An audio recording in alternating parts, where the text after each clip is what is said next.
저는 저희들이 그 특검 연장을 거부했을 때 황교안은 대선 출마에 의지가 있구나 이렇게 생각을 했는데 실제로요.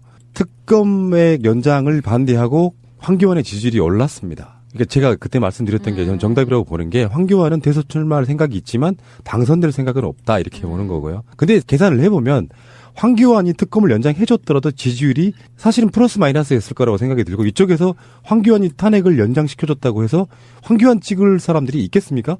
그런 면에서 보면 황교안은 자기 지지층만 보고 특검 연장에 대한 결정을 저는 했을 거라고 보는 것이죠. 철저하게 집토끼만 모의를 주는 이제 완전히 내 것 지키기 더 이상 안 뺏기기 이 전략으로 돈 거네요. 그러면 그러니까 뭐 황교안이 굳이 나와서 뭘 하려고 그러느냐 이렇게 생각할 수도 있지만요. 지금 뭐 15% 나오는 것을 대선에서 후보를 내는 것과 내지 않는 건 굉장히 큰 차이가 있는 거예요. 사실 정당 입장에서는 내지 않고 굶어가는 거 물론 그건 정말 자숙의 의미에서 굶어가야지 마땅하다라고 우리 쪽에서는 얘기를 하지만 저들 입장에서는 굶어갈 수 없고 15%라도 찍고 가야 그 다음 총선에까지 정당을 유지할 수가 있는 것이죠. 가깝게는 내년 지방선거. 그렇죠. 만약에 이 분위기로 가고 새누리당류, 뭐 자한당이나 이런 데서 후보를 안 내게 내잖아요. 서울시장, 경기도지사, 부산시장, 경남도지사, 뭐 이런 거, 인천시장. 새누리당이 가져갈 확률이 엄청 떨어져요. 대구 그렇죠. 쪽 일부를 제외하고는. 그럼 선거를 딱 했는데 물론 그때는 여당일 가능성이 없지만 여당이 거의 한 80% 이상을 싹쓸이하는. 진짜 상상만 해도 그림이 잘 안 그려지는 그런 그림인데. 그러니까 대선이라고 하는 국면에서는 전국적인 모든 조직이 다 동원되는 거잖아요. 그 조직을 일단 살려놔야 돼. 그리고 명색이 여당인데 후보가 안 나와. 그러면 그 당 자체는 사실상의 소멸의 위기를 맞게 되는 태도의 거죠. 문제 때문에 네. 그래요. 그 지지층들한테는 뭐냐 이것들. 그러니까 자기 지지층을 결집시키기 위해서라도 후보로 나와줘야 되는데 그렇죠.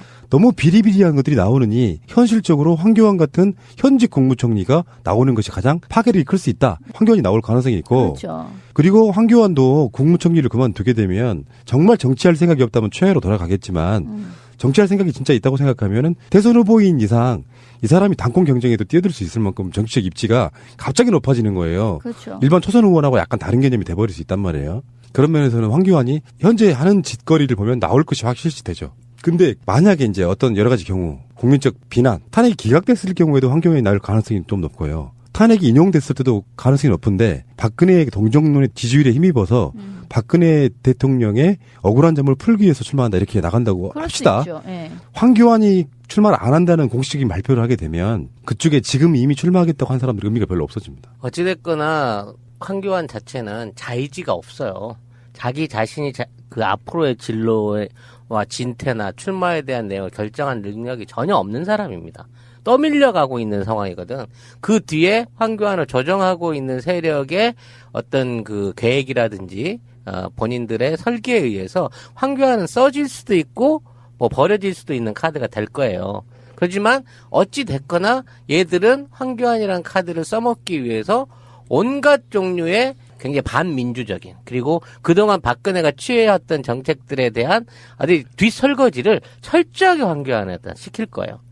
그거는 확실해 보인다는 거죠. 근데 이제 두 가지의 그 황교안이 아직 결단을 내리지 못한 이유가 두 가지 문제가 있어요. 첫째는 과연 황교안이 대한민국의 극우 세력들의 수계에 자격이 있는 거냐의 문제가 있고 두 번째는 황교안이 출마할 경우에 박근혜 패밀리들의 비리가 더 밝혀질 가능성이 굉장히 높다는 점이 있어요. 그건 또 어떤 왜 그러냐면 대선을 거죠? 출마를 선언함과 동시에 검증에 들어가거든요. 그러면 아시다시피 황교안은 공범인데. 그렇죠. 온갖 것이 다 밝혀질 거라면 야권이 가만두지 않을 겁니다. 이 검증 때 통과돼야 되거든요. 그러면 다시 어쨌든 군대 문제부터 이제 공론화되는 국무총리나 이런 게 아니라 범국민적인 공론화가 걸치게 되거든요. 그러니까 검증 단계가 걸치는데 이 검증 단계에서 이 공범의 활동했던 내용들, 범죄를 했던 내용들이 불거지거나 의혹으로 제시만 되더라도 오히려 더 이 탄핵 정국을 수렁으로 빠뜨리게 만드는 역할이 있기 때문에 저도 출마할 거라고 99% 보지만 그것들을 언제 지금 제거하고 그다음에 그것들을 준비하고 실익을 따져보고 지금 계산을 할 거란 말이죠. 근데 그런 측면에서 상당히 쉽지 않는 판단이 될 거다. 저는 그렇게 봅니다. 이게 정유라 그 이대 부정입학 털다가 이제 최순실 사태가 결국은 고구마 줄기에 딸려 나온 것처럼 그냥 황교안이 봉은사 지점 은행 지점장 부인 여기 이제 연결돼 가다가 뭐 이게 또 딸려 나오기 시작하면 또 엄청난 비리 사건으로 비화될 수도 있다는 거 아니에요. 제 생각은요. 황교안은 사실은 출마의 생각이 없어 보이는 것도 있어요. 아까 신민님 말씀에 그 지점이라고 보는데 아까 송 작가도 비슷한 이야기를 했는데 황교안은 떠밀려가는 부분이 없지 않아 있어 보이는 게 황교안 자체가 그렇게 권력 의지가 있는 사람은 아니라는 게 평이에요. 리더십을 갖고 있는 사람이 아니라 지시받으면 그 지시 잘 이행하는 사람처럼 보이는데 어느 날 갑자기 지존이 돼버렸어요. 박근혜 때문에 대행이 돼버렸다고 거기서 이제 대통령 놀이에 취해 있는 것처럼 보이긴 하는데 황교안을 띄웠던 사람들의 일부는 일종의 안희정 대항마 같은 걸 수도 있고요. 보수층이 너무 저쪽으로 쏠려가 버리니까 지지율 붙잡기 위한 용도로 갖고 있는데 이 정도 돼서 황교안이 확실한 스탠스를 취하지 않으면 궁극에 가서는 떠밀려서 출마할 수밖에 없을 것이다. 왜냐하면 세력 대 세력이 싸움이잖아요. 개인의 영달 이런 게 아니라 막 이게 단마진이 이제 어떻게 병역 면제가 됐는지 또 무지무지하게 나올 거예요. 그런 이야기가. 전 국민이 단마진 전문의가 되는 거야. 그렇지, 이제. 그렇지. 그러면서 황교안이 지금까지 공안검사로 했던 일 같은 것들이 튀쳐나올 텐데. 다 나올 겁니다. 네. 저는 그래서 오히려 극우 세력들에서는 김진태가 더 상품 가치가 있어요. 그러니까 소수 제가 최근에 어쨌든 시민의 눈을 하면서 경북 지역에 저희 회원과 접주들과 이제 자주 만나는데 TK에서 황교안이 24.7%밖에 안 나와요.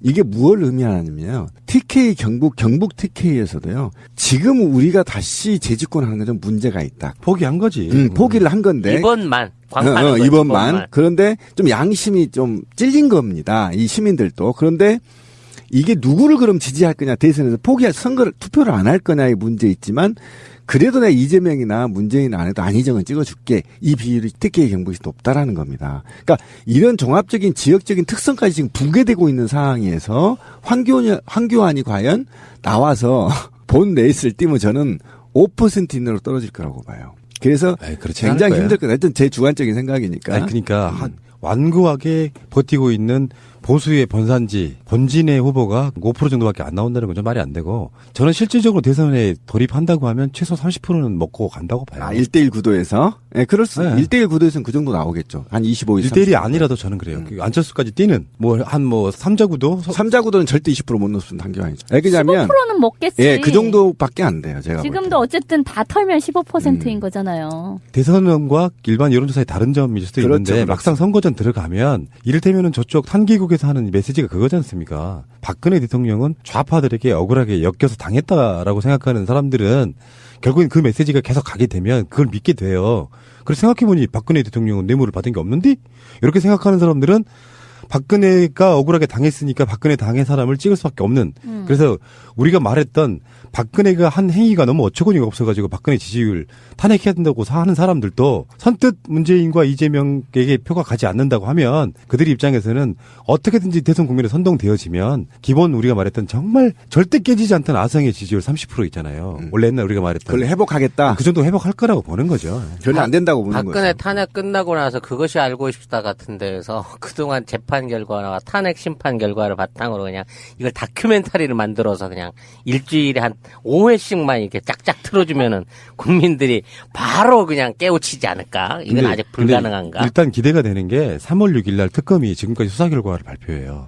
정리해가지고 거기에는 이제 뭐 피의사실 공표에 관한 부분이 있어가지고 얼마큼 어떻게 발표할지는 몰라요. 근데 이제 국민들이 알아야 되는 중요 관심사항에 대해서는 발표를 하겠죠. 그런 것들이 줄 여러 가지 파장들 그리고 박근혜 탄핵 인용과 기각인양의 결과들 그리고 그거를 어떻게 저쪽에서 선동질을 하고 뭐 가짜뉴스 같은 게 뿌려지면서 국민들 자극하느냐의 그 여러 가지 수많은 것들이 그것들 다 좌지우지할 거라고 보는 거예요. 내기 한번 합시다. 그날 연예인 열애설하고 비밀 비디오 그날 뭐 하나 터진다. 이쪽에다 한번 건다 내가 6일날. 무리하게 송명훈을 연예인으로 엮어서 집단 뭐를 원주 동영상에서 연애설을 지금 뻗드리는 거야. 어느 펜션에 가가지고 물뽕을 맞고 뭐 이런가? 아니 그러니까 우리 옛날에 그걸 무리하게 엮은 것 중에 우리가 정말 듣보잡인 연예인을 뭐 이렇게 터뜨리니까 되게 웃기더라고. 아 이놈들 봐라 진짜 인물이 없었구나 이런 생각. 근데 지금 한국 사회는 워낙 자극적이어서 연예인 스캔들로는 몇 시간 못 갑니다. 그러니까. 예. 한 시간도 안 가더라고요.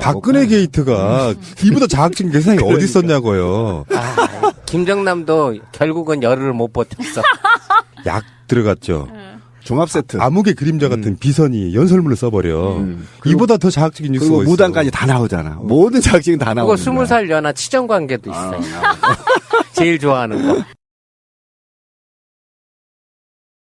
소멸의 위기를 맞게 되는 태도의 거죠. 문제 때문에 네. 그래요. 그 지지층들한테는 뭐냐 이것들. 음. 그러니까 자기 지지층을 결집시키기 위해서라도 후보로 나와줘야 되는데 그렇죠.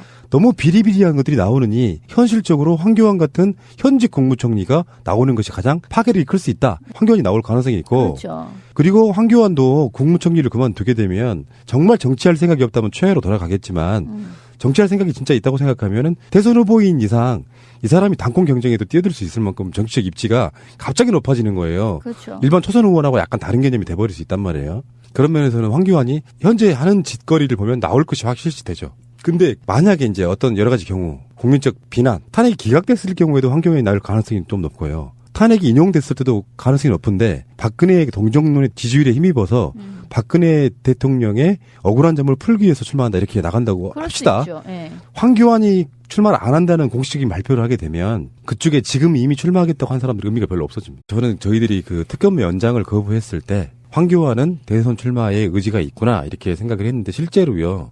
특검의 연장을 반대하고 황교안의 지지율이 올랐습니다. 그러니까 제가 그때 말씀드렸던 게 저는 정답이라고 보는 게 황교안은 대선 출마할 생각이 있지만 당선될 생각은 없다 이렇게 보는 거고요. 근데 계산을 해보면 황교안이 특검을 연장해줬더라도 지지율이 사실은 플러스 마이너스였을 거라고 생각이 들고 이쪽에서 황교안이 탄핵을 연장시켜줬다고 해서 황교안 찍을 사람들이 있겠습니까? 그런 면에서 보면 황교안은 자기 지지층만 보고 특검 연장에 대한 결정을 저는 했을 거라고 보는 것이죠. 철저하게 그러네요. 집토끼만 모의를 주는 이제 완전히 내 것 지키기 더 이상 안 뺏기기 이 전략으로 돈 거네요. 그러면 그러니까 뭐 황교안이 굳이 나와서 뭘 하려고 그러느냐 이렇게 생각할 수도 있지만요. 지금 뭐 15% 나오는 것을 대선에서 그러니까 후보를 내는 것과 내지 않는 건 굉장히 큰 차이가 있는 거예요. 사실 정당 입장에서는 내지 않고 굶어가는 거 물론 그건 정말 자숙의 의미에서 굶어가야지 마땅하다라고 우리 쪽에서는 얘기를 하지만 저들 입장에서는 굶어갈 수 없고 15%라도 찍고 가야 그 다음 총선에까지 정당을 유지할 수가 있는 것이죠. 가깝게는 내년 지방선거. 그렇죠. 만약에 이 분위기로 가고 새누리당류, 뭐 자한당이나 이런 데서 후보를 안 내게 내잖아요. 서울시장, 경기도지사, 부산시장, 경남도지사, 뭐 이런 거, 인천시장. 새누리당이 가져갈 확률이 엄청 떨어져요. 대구 그렇죠. 쪽 일부를 제외하고는. 그럼 선거를 딱 했는데 물론 그때는 여당일 가능성은 없지만 여당이 거의 한 80% 이상을 싹쓸이하는. 진짜 상상만 해도 그림이 잘 안 그려지는 그런 그림인데. 그러니까 대선이라고 하는 국면에서는 전국적인 모든 조직이 다 동원되는 거잖아요. 그 조직을 일단 살려놔야 돼. 그리고 명색이 여당인데 후보가 안 나와. 그러면 그 당 자체는 사실상의 어찌됐거나 황교안 자체는 자의지가 없어요. 자기 자신이 그 앞으로의 진로와 진퇴나 출마에 대한 내용을 결정한 능력이 전혀 없는 사람입니다. 떠밀려가고 있는 상황이거든. 그 뒤에 황교안을 조정하고 있는 세력의 어떤 그 계획이라든지 본인들의 설계에 의해서 황교안은 써질 수도 있고 뭐 버려질 수도 있는 카드가 될 거예요. 그렇지만 어찌 됐거나 얘들은 황교안이라는 카드를 써먹기 위해서 온갖 종류의 굉장히 반민주적인 그리고 그동안 박근혜가 취해왔던 정책들에 대한 아주 뒷설거지를 철저하게 황교안에다 시킬 거예요. 그거는 확실해 보인다는 거죠. 근데 이제 두 가지의 그 황교안이 아직 결단을 내리지 못한 이유가 두 가지 문제가 있어요. 첫째는 과연 황교안이 대한민국의 극우 세력들의 수계에 자격이 있는 거냐의 문제가 있고 두 번째는 황교안이 출마할 경우에 박근혜 패밀리들의 비리가 더 밝혀질 가능성이 굉장히 높다는 점이 있어요. 그건 또 어떤 왜 그러냐면 대선을 거죠? 출마를 선언함과 동시에 검증에 들어가거든요. 그러면 아시다시피 황교안은 공범인데. 그렇죠. 온 곳곳이 다 온갖 것이 다 밝혀질 거라면 야권이 가만두지 않을 겁니다. 이 검증 때 통과돼야 되거든요. 그러면 다시 어쨌든 군대 문제부터 이제 공론화되는 국무총리나 이런 게 아니라 범국민적인 공론화가 걸치게 되거든요. 그러니까 검증 단계가 걸치는데 이 검증 단계에서 이 공범의 활동했던 내용들, 범죄를 했던 내용들이 불거지거나 의혹으로 제시만 되더라도 오히려 더 이 탄핵 정국을 수렁으로 빠뜨리게 만드는 역할이 있기 때문에 저도 출마할 거라고 99% 보지만 그것들을 언제 지금 제거하고 그다음에 그것들을 준비하고 실익을 따져보고 지금 계산을 할 거란 말이죠. 근데 그런 측면에서 상당히 쉽지 않는 판단이 될 거다. 저는 그렇게 봅니다. 이게